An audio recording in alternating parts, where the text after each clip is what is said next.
अस्सलाम वालेकुम लिब्राज, मैं हारिस अज़मी प्रोफेशनल एस्ट्रोलॉजर आपकी खिदमत में हाज़िर हूँ इस हफ़्ते की एस्ट्रोलॉजिकल रिसर्चेस लेकर। पिछले हफ़्ते हम वीकली वीडियो स्किप कर गए, वो एनुअल वीडियो पर ज़्यादा टाइम हमने गुजारा।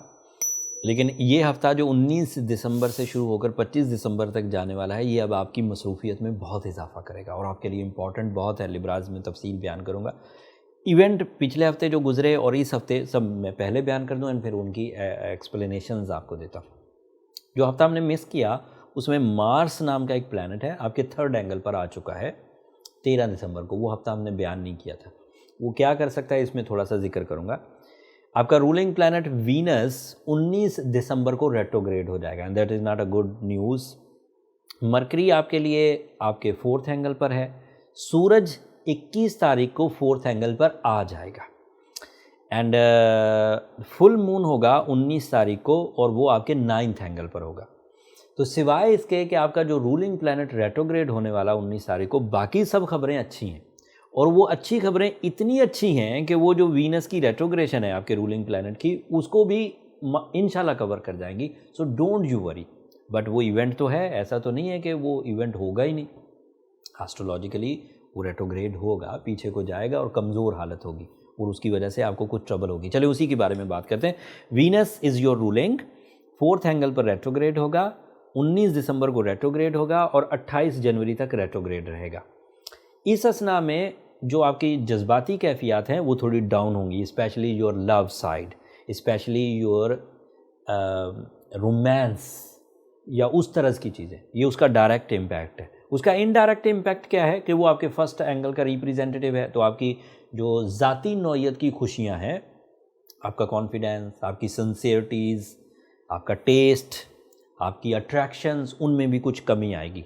जिस फ्यूल से ये सारी अट्रैक्शंस प्रोड्यूस होती हैं वो फ्यूल अब 28 दिन हमें मुयस्सर नहीं होगा, 19 से 28 जनवरी तक कुछ ज़्यादा ही टाइम होगा।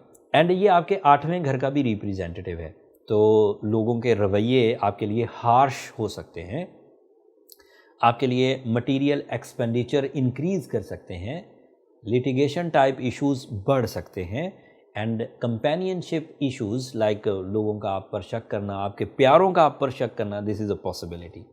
But these are all possibility because के ये रूल बुक का हिस्सा है। अगर वीनस कमज़ोर हो तो ऐसा होता है, बट ऐसा होगा नहीं, चांसेस कम है। उसकी वजह क्या है कि जिस एंगल पर वीनस रेट्रोग्रेड होने लगा है उसी एंगल पर सूरज आ जाएगा एंड सूरज इज़ द एक्स्ट्रा एनर्जी जो वीनस की कमियों को दूर करेगा।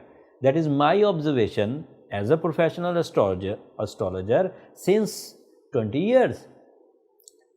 दीगर मेरे एस्ट्रोलॉजर जो कलीग्स हैं वो शायद इस बात को एक्सेप्ट ना करें, but this is my experience और मैं कोई तजर्बे की कच्ची बात ऑन एयर नहीं कहता। मैं इसे कई 100 लोगों पर आजमा चुका। अगर वीनस कमज़ोर होगा और सूरज भी उधर मौजूद हो तो वीनस की कमज़ोरी को खा जाता है सूरज और कवर हो जाएगा। बात अभी भी ख़त्म नहीं हुई। वहाँ सिर्फ वीनस अकेला नहीं है, सूरज नहीं है, वहाँ पर मरकरी भी है। So your genius abilities is also there in your fourth angle. That means कि आपकी माइंड एबिलिटीज़ इतनी स्ट्रॉन्ग, आपका कम्युनिकेशन इतना मैजिकल, आपकी कैलकुलेशन इतनी एक्यूरेट होगी कि वीनस की कमज़ोरी तंग नहीं करेगी। अगर अकेला वीनस फोर्थ एंगल पर रेट्रोग्रेड होता और कोई सपोर्ट ना होती तो फिर ये वरीज़ की बात थी। फिर आपकी पर्सनैलिटी पर तोहमत लग सकती थी, फिर आपको कानूनी पेचीदगियों का सामना करना पड़ सकता था, फिर कर्जे हो जाते, फिर आपके लिए परफॉर्मेंसेस करना, मूड को बेहतर रखना मुश्किल होता। बट अब वहाँ पर genius abilities, leadership quality, attractions, new way outs, accurate planning, public image, vocal ability सब मौजूद है। तो मुझे लगता है वीनस तंग नहीं करेगा। तो मेरी ये ओपिनियन हो गया। अब अदरवाइज एडवांटेजेस सुनिए।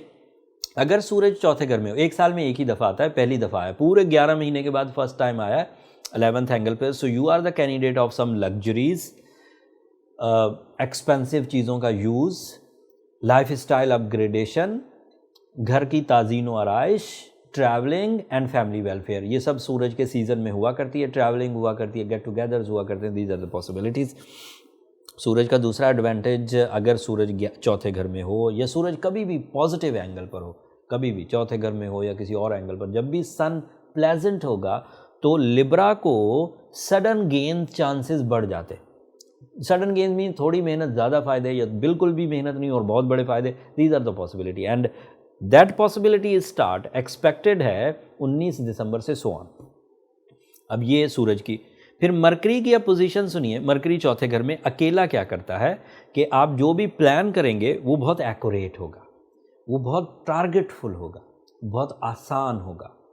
फिर उसका दूसरा एडवांटेज क्या है, जब भी मरकरी फोर्थ एंगल पर होगा आप एनिमीज़ की चालों को, दुश्मनों की चालों को समझ सकेंगे।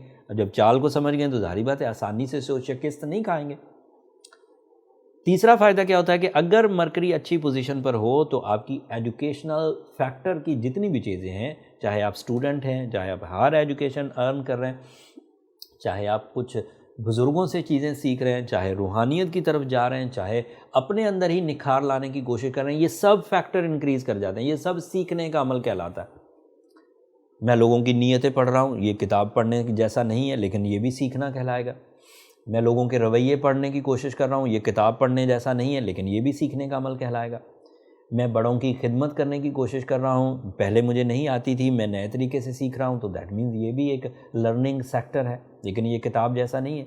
किताब जैसी चीज़ें, कोई बंदा एग्ज़ाम देना चाहता है, एजुकेशन में, अमूमी तालीम में तालिब इल्म है या अपने कैरियर ओरिएंटेड कोर्सेज़ हैं, ये भी सीखने का अमल है। कोई बंदा साइंटिस्ट है, रिसर्च कर रहा है, ये भी सीखने का अमल है। जो सीखने के सारे अमल जितने भी हैं वो मरकरी के एवज ऑन देयर बेस्ट होंगे। एंड सन की सपोर्ट मुयस्सर है तो डबल इन स्ट्रेंथ मिलेंगे। अगर मरकरी 17% ग्रोथ की वजह बनता है तो विद द सन वो 34% ग्रोथ देगा, और आप ज़्यादा चीज़ें जो 2 महीनों में सीख सकते थे वो 1 महीने में सीख जाएंगे। जो डबल टाइम में सीखना था वो सिंगल टाइम में सीखेंगे, तो ये आपके लिए फैसिलिटी हुई। And full moon is in your 9th angle. This is the angle of spirituality, angle of emotions, angle of respect, angle of obedience. And full moon वहाँ बहुत अच्छा है, और इसके अच्छे होने के 2-3 फ़ायदे होंगे इस दफ़ा। पूरा चांद फोर्स ऑफ इमोशंस तो देगा, फोर्स ऑफ लाइफ तो देगा, वो तो आपके लिए एनर्जी की वजह बनेगी, जज्बात की वजह बनेगी, रूहानियत की वजह बनेगी, फर्माबरदारी की वजह बनेगी, मज़हब की तरफ रुझान, ये सब तो होगा। 9th एंगल है तो फैमिली वेलफेयर, बड़ों की खिदमत, बड़ों से मोहब्बत, बड़ों की तरफ से शफकत, ये सब मुमकिन हो सकता। बट इसका अदरवाइज एक एडवांटेज सुनिए कि वीनस जो रेट्रोग्रेड हुआ और जज्बात में जो कमी आएगी वो 28-30 दिन आनी थी। उसमें से जितने दिन चांद आपको फुल फॉर्म में मिलेगा उतने दिन वीनस की कमी आपको महसूस नहीं होगी। जो अदरवाइज प्लैनेट था जज्बात पर मबनी फ्यूल प्रोड्यूस करता था, वो भरपूर अंदाज से, पूरे अंदाज से फुल मून होकर आपकी खिदमत करेगा। अल्लाह ताला की तरफ से हुक्म है उसको, वो इस सोलर सिस्टम का हिस्सा बनकर आपको पूरी एनर्जी दे रहा होगा, तो वीनस की कमी बहुत हद तक कवर हो जाएगी। वीनस वैसे भी सूरज की वजह से कवर होने वाला है, सो डोंट यू वरी।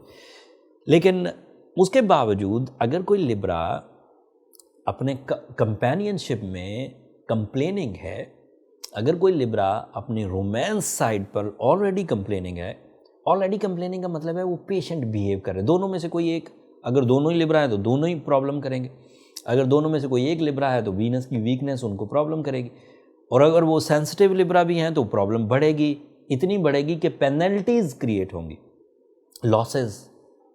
सिर्फ शिकायत रहे तो कोई बात नहीं, 20-25 दिन रहेगी, ठीक हो जाएगी। बट अगर सेपरेशन डिसीजंस होने लग जाएं, अदावतें बढ़ने लग जाएं, दिल टेढ़े होने लग जाएं, एक दूसरे की शक्ल देखना पसंद ना करें, शिकायतें इतनी बड़ी हो जाएं कि उसके सिर्फ लिप्स हिलने से, ज़रा सी कोई जुम्बिश भी लिप्स में आई तो इधर से शिकायत शुरू हो जाए, तो दैट मीन्स कि फिर ये यूजुअल सेंसिटिविटी नहीं है, अमूमी सेंसिटिविटी नहीं है, ये बड़ी खराबी है। फिर इसे आर्टिफिशियल रेमेडीज से रिकवर करने की कोशिश करनी चाहिए। बीइंग अ लिब्रा बहुत अच्छे तरीके से रूबी पहनने से, ओपल पहनने से एंड येलो सफ़ायर पहनने से ये चीज़ें कवर हो जाती। बट अगर किसी ने रूबी ऑलरेडी पहना हुआ है, सूरज शम्स पड़ रहा है, फिर भी रिकवरी नहीं हो रही और मियाँ बीवी के झगड़े बढ़ रहे हैं, हाउस वाइफ्स की कंप्लेन, लिब्रा हाउस वाइफ्स की कंप्लेन्स इंक्रीज़ कर रही हैं, या फिर उन्हें वे आउट्स नहीं मिल रहे, या मूड ही स्विंग करने लग गया, अक्सर ही गुस्से में रहती हैं, तो फिर उन्हें अपने पर्सनल चार्ट की तरफ जाना चाहिए। रूबी के बाद भी अगर ठीक नहीं होता तो फिर पर्सनल चार्ट की तरफ जाना चाहिए। Personal chart is not a treatment, okay Libras, ये बात रियलाइज़ करें। ट्रीटमेंट का पहला स्टेप क्या है कि हमें प्रॉपर डायग्नोसिस चाहिए, वो बर्थ चार्ट से मिल जाएगी एंड देन प्रिस्क्रिप्शन अच्छी हो पाएगी कि कौन सी नई रेमेडीज से या एग्रेसिव रेमेडी से इसे रिकवर किया जा सकता है। पर्सनल कैलकुलेशन के लिए नंबर नीचे चलते रहते हैं, आप इन पर रब्ता करके अपने लिए टाइम ले सकते हैं, बट वो फ्री फोरम नहीं है लिब्राज। होपफुली आप इस बात को अंडरस्टैंड करेंगे। जितनी नेमतें सूरज की शक्ल में, मरकरी की शक्ल में, मार्स की शक्ल में, फुल मून की शक्ल में आपको मुयस्सर है, वो इतनी ज़्यादा हैं कि ये एक नेमत आपको तंग नहीं करेगी। लिहाजा जो 8-10 नेमतें अल्लाह ताला की तरफ से मुयस्सर हैं उनका शुक्र अदा करिए। जो एक नेमत ज़रा कमज़ोर है उसके लिए अपनी विल, अपनी स्किल्स, अपने अवेलेबल रिसोर्सेज, अपनी प्लानिंग, अपनी जीनियस एबिलिटी, अपनी लीडरशिप क्वालिटी, अपना प्लेजर, ये यूज़ करिए ताकि 28-30 दिन ज़रा आराम से गुजर जाए। उसके बाद again you are on track, इधर ही होगा वीनस मार्च तक और इधर ही डायरेक्ट एडवांटेजेस देगा, so don't you worry. And वैसे भी ये बात सही है कि 19 तारीख से पहले वीनस इधर ही डायरेक्ट है, उससे जो कुछ लेना है अभी 19 तारीख से पहले पहले आप अपने अंदर चेंजेस ले आइए। कुछ हफ्ते उसका कमज़ोर होना it is a natural phenomena. जैसे सूरज है, सारा दिन चमकता है, सारा दिन रोशनी देता है, जो करना है डे टाइम में कर लीजिए, रात में सूरज चला जाएगा, फिर नहीं देगा रोशनी। अब कोई बंदा रोशनी के काम रात में प्लान करे, फिर पैसे खर्च करे, फिर मसनूई रोशनियाँ क्रिएट करे, बेवकूफ़ी है। तो भी दिन में मौजूद था, सूरज रोशनी दे रहा था, बाथरूम से लेकर बाजार तक हर जगह रोशनी थी, कर लें जो करना। अब जब वो चला गया, अब रोशनी की ज़रूरत है, अब अंधेरों में काम कर रहे हैं, ये तो मुनासिब नहीं, तो बेवकूफ़ी है सरासर। सो Venus is available in direct form with high fuels till 19 of December. फिर कुछ दिन रेट्रोग्रेड होगा, उस सीज़न में वीनस की ज़रा कोई रिप्लेसमेंट ढूंढ लीजिए या ख़ुद अपनी वेल इस्तेमाल करिए। फिर 28 को डायरेक्ट हो जाएगा। अगर कोई चीज़ काम रह गए हैं, प्रपोज करना, निकाह करना, सेरेमनीज़ करना, फिर 28 के बाद करिए, या फिर आर्टिफिशियल फ्यूल्स की तरफ जाइए, दैट इज़ रूबी या सूरज शम्स। That's all from my side. और बहुत सारी बातें थी लिब्रा जो पिछले हफ्ते में मिस की, लेकिन सब बातें इस हफ्ते बयान नहीं कर सकता हूँ, कुछ बातें अगले हफ्ते के लिए रखते हैं। मुझे इजाज़त दीजिए, अपनी दुआओं में मुझे ज़रूर याद रखिएगा, चैनल को ज़रूर सब्सक्राइब करिएगा। आपकी सब्सक्रिप्शन ही तो है जो हमें पाकिस्तान में नंबर 1 फोरम परफॉर्म करने में, क्रिएट करने में मदद करती है। एंड आपकी दुआएं हमारे लिए कीमती तरीन सरमाया है, दुनिया के लिए भी, आखिरत के लिए भी। अगले हफ्ते नई एस्ट्रोलॉजिकल रिसर्चेस के साथ आपकी खिदमत में हाज़िर होऊंगा। तब तक के लिए अल्लाह ने की बात।